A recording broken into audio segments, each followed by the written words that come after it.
Selamat siang Ibu Lucy. Perkenalkan nama saya Cynthia Libi dan saya bersama partner saya Clarissa Lewis, dan pada kesempatan kali ini kami ingin mempresentasikan tentang tugas teks eksplanasi yang telah diberikan kepada kami. Jadi pada teks eksplanasi yang telah kami buat, kami mengambil tema pembangunan ekonomi. Di dalam teks eksplanasi ini, kami akan menganalisis struktur dari teks eksplanasi dan beberapa kaidah kebahasaan dari teks eksplanasi. Pembangunan ekonomi. Pembangunan ekonomi pada dasarnya memiliki dua pengertian, yaitu pembangunan dan ekonomi. Pembangunan merupakan kegiatan membangun atau proses mengubah suatu hal dari tingkat yang rendah menuju ke tingkat yang lebih tinggi. Nah, dari suatu hal yang kurang baik menjadi lebih baik. Adapun ekonomi yaitu suatu ilmu yang mempelajari kegiatan-kegiatan manusia yang berhubungan dengan produksi, konsumsi, dan distribusi baik barang maupun jasa. Oleh karena itu, apabila kita gabungkan, maka pembangunan ekonomi dapat diartikan sebagai suatu proses transisi sektor ekonomi dari yang rendah menjadi lebih tinggi. Transisi ekonomi ini berarti adanya peningkatan dari yang baik menjadi lebih baik sebelumnya. Peningkatan ekonomi ini memperhatikan kesejahteraan masyarakat. Maka dari itu, apabila suatu negara ingin mengalami peningkatan pembangunan ekonomi, maka kesejahteraan masyarakatnya pun harus terus ditingkatkan. Peningkatan pembangunan ekonomi di suatu negara tidaklah mudah. Hal ini dikarenakan beberapa faktor dan dampak yang dapat dihasilkan oleh pembangunan ekonomi. Faktor yang dapat mempengaruhi pertumbuhan ekonomi adalah faktor sumber daya alam, faktor sumber daya manusia, faktor sumber daya modal, dan teknologi. Dampak yang dihasilkan oleh pembangunan ekonomi ini sangat berpengaruh bagi kesejahteraan masyarakat. Secara umum, pembangunan ekonomi memiliki dampak positif dan dampak negatif. Pembangunan ekonomi didorong oleh 4 faktor ekonomi. Faktor sumber daya manusia dan faktor sumber daya alam merupakan faktor ekonomi asli. Manusia merupakan faktor sumber daya alam manusia yang paling penting dalam suatu pembangunan ekonomi. Manusia berperan penting dalam menciptakan teknologi baru dengan ide-ide yang baru. Ide yang dikembangkan tersebut akan diolah menjadi suatu penemuan baru yang dapat mendorong pembangunan ekonomi. Itulah mengapa, agar pembangunan itu berhasil, maka kualitas sumber daya manusianya juga perlu untuk ditingkatkan. Sedangkan, pembangunan ekonomi juga dipengaruhi oleh sumber daya sebagaimana disediakan oleh alam. Pemanfaatan sumber daya alam harus tetap dilestarikan, karena semakin kaya suatu negara akan sumber daya alam, maka semakin besar kemungkinan negara tersebut melakukan pertumbuhan dan pembangunan ekonominya. Selain itu, masih tersisa sumber daya modal dan sumber daya teknologi. Jadi, sumber daya modal dibutuhkan manusia untuk mengolah bahan mentah dari sumber daya alam tersebut. Nah, pembentukan modal dan investasi ditujukan untuk menggali dan mengolah kekayaan. Teknologi mempunyai peranan sangat penting dalam pencapaian kemajuan bidang ekonomi. Nilai tambah barang atau jasa dipengaruhi oleh teknologi yang telah maju untuk meningkatkan mangkus dan sangkil dari produksi.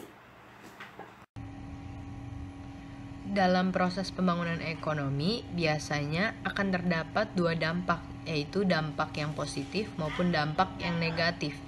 Kerugian yang dihasilkan dari proses pembangunan disebut dengan dampak negatif. Sementara itu, pembangunan yang berhasil akan memberikan dampak positif yang lebih besar daripada dampak negatif. Adapun dampak positif dari pembangunan ekonomi adalah jaminan sosial yang lebih baik, adanya perbaikan lingkungan hidup melalui pembangunan pemukiman, adanya perumahan yang layak bagi semua golongan masyarakat, adanya pemukiman baru yang lebih sehat dan tersedianya sarana dan prasarana, kemajuan teknologi yang digunakan atau dinikmati masyarakat, dan masih banyak lagi dampak positif dari pembangunan ekonomi. Inti dari dampak positif pembangunan ini adalah adanya peningkatan kesejahteraan yang terjadi di lingkungan masyarakat. Sedangkan dampak negatif dari pembangunan ekonomi yang harus kita waspadai dan hindari antara lain adalah rusaknya ekosistem yang dapat mengancam kelestarian alam, timbulnya pencemaran air maupun tanah atau udara, hilangnya habitat alam, adanya pembangunan ekonomi yang tidak terencana dengan baik sehingga mengakibatkan kerusakan lingkungan hidup, Kemudian dapat juga timbul masalah-masalah sosial di perkotaan karena tingkat urbanisasi yang tinggi. Oleh karena itu, untuk menstabilkan dan memperlancar proses pembangunan ekonomi, permasalahan yang dihadapi dalam pembangunan harus segera diatasi dan ditemukan solusinya dengan cara memperhatikan kinerja dan kualitas pekerja yang harus tetap ditingkatkan dan dikembangkan. Kemudian sumber daya yang ada juga harus dipergunakan dengan sebaik-baiknya sehingga dapat memperoleh banyak dampak positif dan sedikit dampak negatif. Jika proses pembangunan ekonomi sudah berjalan dengan lancar, maka permasalahan-permasalahan yang biasa terjadi seperti kemiskinan, pengangguran, dan yang lainnya dapat teratasi. Setelah kami membacakan teks eksplanasi yang telah kami buat ini, yang bertemakan pembangunan ekonomi, saya akan menganalisis bagian struktur dari teks eksplanasi yang telah kami buat ini. Seperti yang telah kita ketahui, bahwa struktur teks eksplanasi terdapat 3 bagian. Yang pertama itu ada bagian pernyataan umum. Di teks eksplanasi yang telah kami buat ini, bagian pernyataan umum terdapat di paragraf pertama dan paragraf kedua, yaitu kedua paragraf itu berisi tentang definisi secara umum, apa itu pembangunan ekonomi, juga beberapa pokok atau inti dari pokok pembahasan yang akan kami uraikan atau jabarkan di bagian struktur teks eksplanasi yang kedua atau isi dari teks eksplanasi ini. Selanjutnya, struktur yang ketiga atau yang terakhir ini terdapat ulasan atau interpretasi. Dari teks yang telah kami buat ini, struktur ulasan ini terdapat pada paragraf yang ke-7 yang berisikan tentang kesimpulan dari semua pokok bahasan dari pembuka, juga isi yang telah kami bahas di teks eksplanasi ini. Kami juga ada menambahkan beberapa kalimat solusi tentang atau yang berhubungan dengan permasalahan pembangunan ekonomi ini. Setelah menganalisis struktur teks eksplanasi yang telah kami buat ini, selanjutnya saya akan menganalisis kaidah kebahasaan dari teks eksplanasi yang telah kami buat ini. Yang pertama itu ada penggunaan konjungsi. Penggunaan konjungsi kausalitas atau yang sering kita kenal dengan konjungsi sebab akibat. Di dalam teks eksplanasi yang telah kami buat ini terdapat banyak contoh dari konjungsi kausalitas ini. Seperti contohnya oleh karena itu, maka, sehingga, dikarenakan, dan lain sebagainya. Selanjutnya, penggunaan konjungsi kronologis atau yang sering kita kenal dengan sebutan konjungsi waktu. Seperti contohnya itu ada sementara itu, kemudian contoh kalimatnya itu ada sementara itu, pembangunan yang berhasil akan memberikan dampak positif yang besar. Lalu yang kemudian dapat juga timbul masalah-masalah sosial yang dapat merugikan atau menguntungkan pembangunan sosial.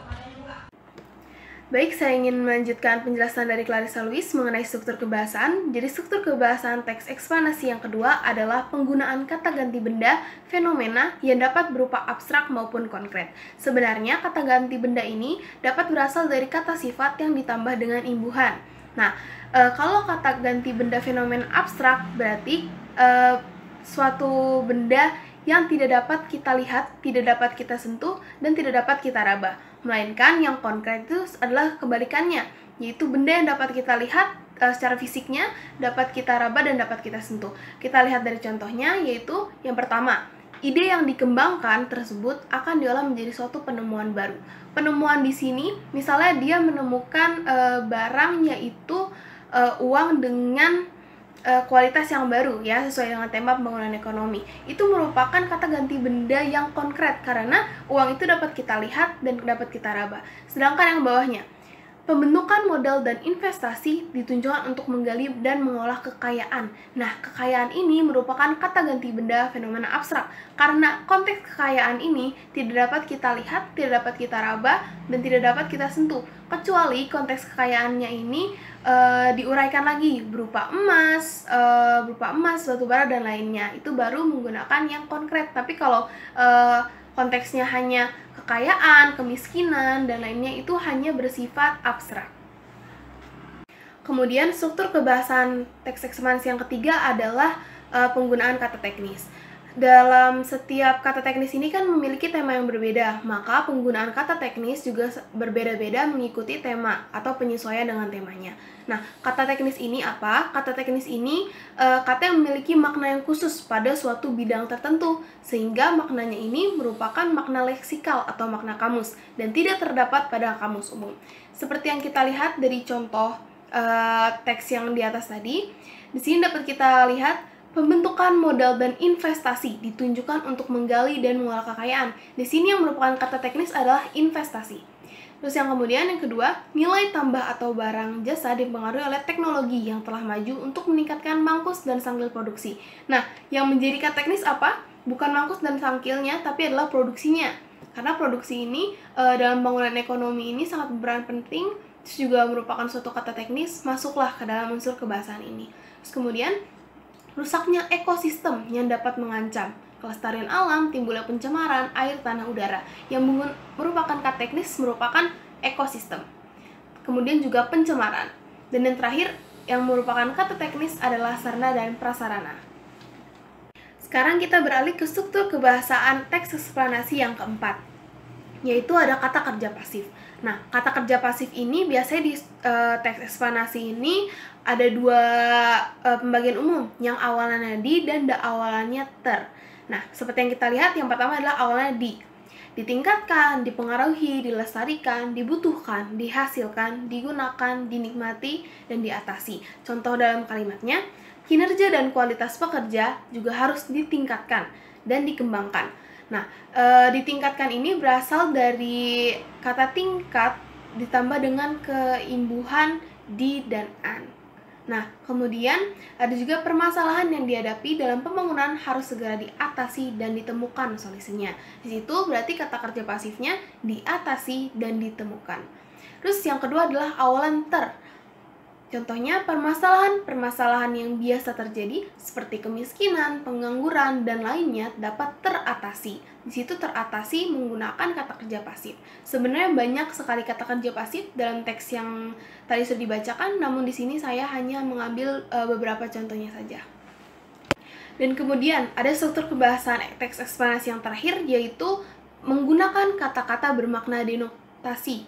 Karena pada teks eksplanasi mengandung fakta dan bersifat ilmiah. Nah, denotasi ini apa? Denotasi ini adalah kata yang menggambarkan suatu fakta, kejadian yang sebenarnya dan bukan suatu kiasan. Karena seperti yang kita ketahui, teks eksplanasi ini kan merupakan teks yang berisi suatu hubungan sebab dan akibat, suatu hubungan proses yang memang benar adanya dan faktanya itu sudah dibuktikan dan bukan merupakan suatu dongeng ataupun kiasan. Nah, mayoritas dari penggunaan kalimat dalam teks eksplanasi menggunakan kata-kata bermakna denotasi, tidak ada yang kiasan. Nah, di sini dapat kita ambil dari contoh, nilai tambah barang atau jasa dipengaruhi oleh teknologi yang telah maju untuk meningkatkan mangkus dan sangkil produksi. Di sini teknologi merupakan kata yang bermakna denotasi ya, karena teknologi ini bukan suatu kiasan. Teknologi ini sudah dapat kita rasakan di dalam lingkup. Sebagai informasi tambahan, pola pengembangan umum yang kami gunakan di sini adalah pola pengembangan proses karena sudah dilihat dari awal kami sudah menyampaikan adanya faktor sebelum pembangunan ekonomi dimulai yang dapat mendorong pembangunan ekonomi, kemudian adanya suatu proses dan juga adanya dampak yang dihasilkan. Jadi proses berskala bertahap. Nah, kemudian untuk penutup kami ambil dari kesimpulan dari pembuka dan juga isi atau inti dari bacaan tersebut dan ditambahkan dengan beberapa solusi ataupun konsekuensi yang dapat diterima oleh negara ini apabila mereka tidak dapat melakukan pembangunan ekonomi dengan baik.